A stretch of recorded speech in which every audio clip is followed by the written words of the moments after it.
सभी भाई बहनों को जय श्री राम। दोस्तों, आज के वीडियो में हम बात करेंगे कि दिव्य दृष्टि कितने प्रकार की होती है। दोस्तों, बहुत से भाई बहन पूजा पाठ करते हैं, मंत्र जाप करते हैं, कई जगह साधना भी ज्वाइन करते हैं ताकि उनकी दिव्य दृष्टि खुल जाए।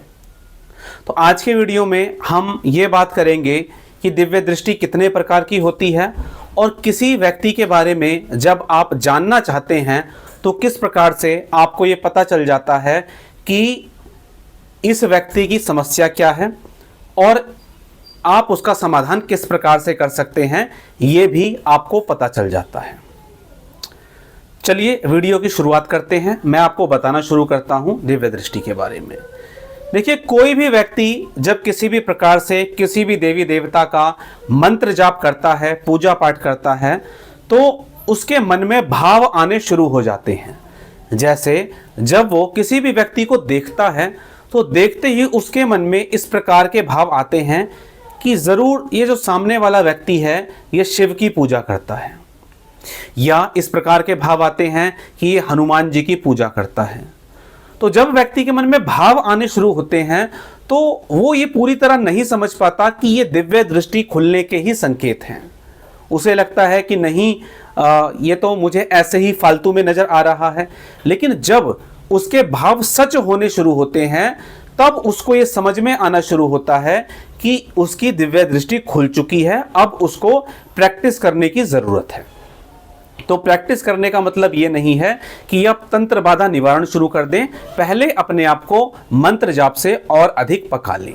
और किस प्रकार के भाव आने शुरू होते हैं मैं आपको बताता हूं।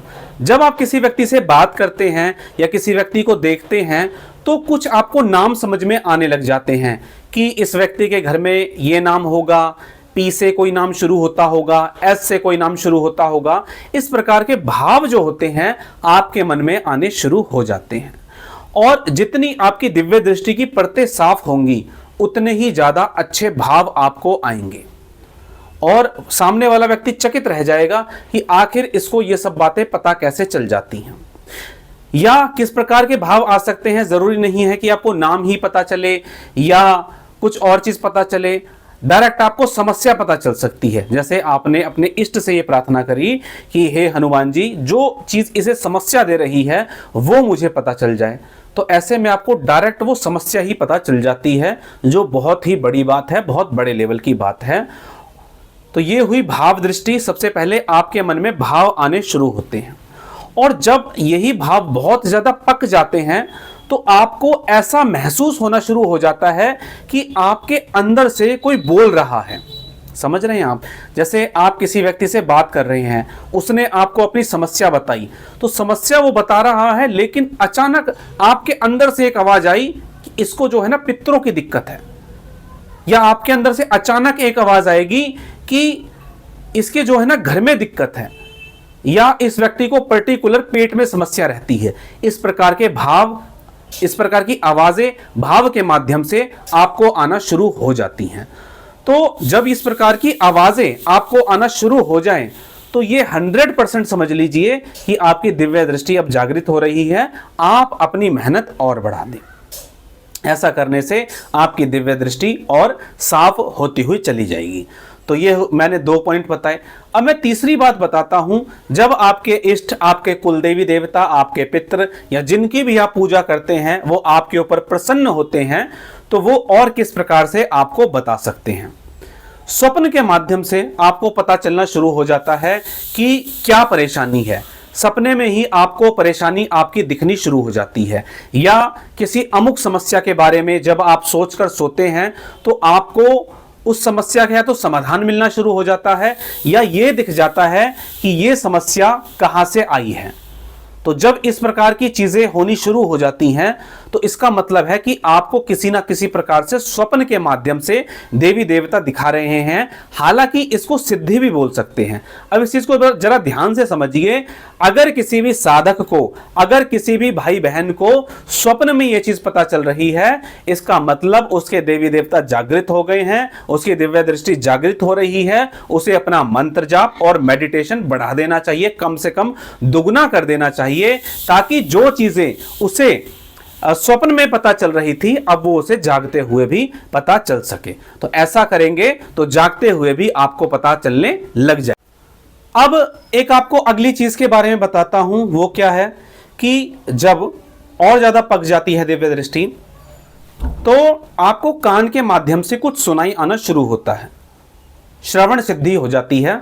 तो जब भी कोई व्यक्ति आपसे कुछ पूछता है तो आपके कान में आवाज आनी शुरू होती है और आपको ये पता चलना शुरू हो जाता है कि अमुक व्यक्ति जो आपसे चीज पूछ रहा है उसका जवाब ये है। लेकिन एक चीज मैं आपको बता दूं कि इस तरह की चीजें कुछ चीजें बताने के लिए मना भी करती हैं, क्योंकि जब आपके पास कोई व्यक्ति अपनी समस्या लेकर आता है तो जरूरी नहीं है कि आप उसको सब चीजें बता दें। आप उसको सब चीजें बता देंगे तो हो सकता है उसकी समस्या और बढ़ जाए।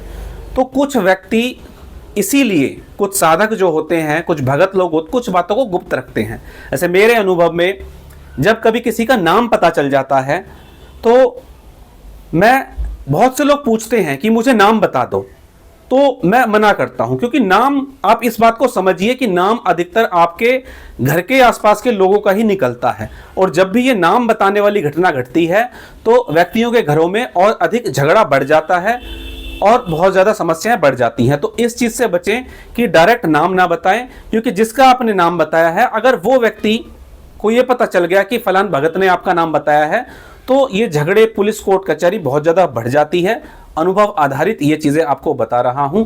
तो नाम को गुप्त रखें, व्यक्ति की समस्या को हल करने पे ध्यान दें, लेकिन श्रवण सिद्धि से इन सब चीज़ों के बारे में पता चल जाता है। और जो चीज़ें मैंने पहले बताई कि व्यक्ति किस देवी देवता की पूजा करता है, किस धर्म को मानता है, क्या चीज़ को पसंद करता है और उसके घर में क्यों समस्या है और हम इसको क्या उपाय करवा सकते हैं।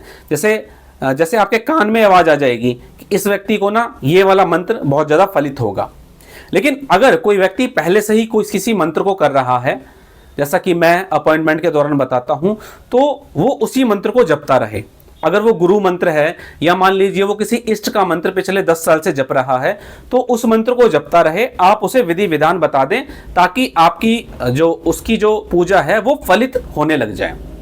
इस बात को बहुत ध्यान से समझिए। अब मैं अगली बात बताता हूं कि जब आप किसी व्यक्ति को देखते हैं तो आपको कुछ दृश्य नजर आने शुरू हो जाते हैं। कुछ दृश्य नजर आने शुरू हो जाते हैं। किसी को कोई पर्टिकुलर के किसी देवी देवता की एक स्क्रीन मिल जाती है, उस पे दृश्य नजर आने शुरू हो जाते हैं। कुछ को दृश्य कुछ समय के लिए नजर आते हैं और कुछ को वो दृश्य एक कहानी के रूप में नजर आते हैं। तो उन दृश्य के माध्यम से कैसे पता चलता है, ये आपकी दिव्य दृष्टि काफी अपर लेवल की हो जाती है। और इसमें कुछ इस प्रकार के दृश्य आते हैं, जैसे कोई सफेद रंग की आपको चीज दिख रही है, सर पे उसने टोपी लगाई हुई है, गमछा लिया हुआ है, तो आपको ये अंदर से एक आभास भी हो जाता है कि ये इसके पितृ हैं। अब आपको ये पूछना होता है कि ये पितृ इसके सही में है, गलत में है, तो ये आपको पता चलने लग जाता है। या आपको किसी पर्टिकुलर जगह दिखनी शुरू होती है, तो ये पता लगता है कि भाई इस व्यक्ति का जो कनेक्शन है ये इस जगह से, इसके गांव से बना हुआ है, इसलिए इसकी जो नेगेटिविटी की प्रॉब्लम है ये ठीक नहीं हो रही। या कुछ पुनर्जन्म के दृश्य नजर आने शुरू हो जाते हैं कि मान लीजिए किसी व्यक्ति ने पूछा कि उसकी शादी नहीं हो रही, तो इस तरह के कुछ दृश्य नजर आएंगे कि भाई इसने अपने जीवन में बहुत सारी लड़कियों को या लड़कों को धोखा दिया है, या और भी कुछ वजह हो सकती हैं जिनकी वजह से उसके जो है कार्मिक अकाउंट बन गए हैं। तो दोस्तों ये वीडियो था कि दिव्य दृष्टि से किस प्रकार से आपको पता चलता है। आगे के वीडियो में ये वीडियो आपको पसंद आए तो हम दिव्य दृष्टि को कैसे आप जागृत कर सकते हैं, दिव्य दृष्टि से कैसे देख सकते हैं, सिद्धि शक्ति साधनाओं को कैसे आप प्राप्त कर सकते हैं, क्या उनके साधन हैं, इन्हीं सभी बातों के बारे में बताया जाएगा। अगर आपको कोई भी कंफ्यूजन है तो आप कमेंट के माध्यम से पूछ सकते हैं। चलिए दोस्तों, आज के वीडियो में इतना ही, मिलेंगे इसी तरह की वीडियो के साथ आगे। चलिए, नमस्कार, जय श्री राम।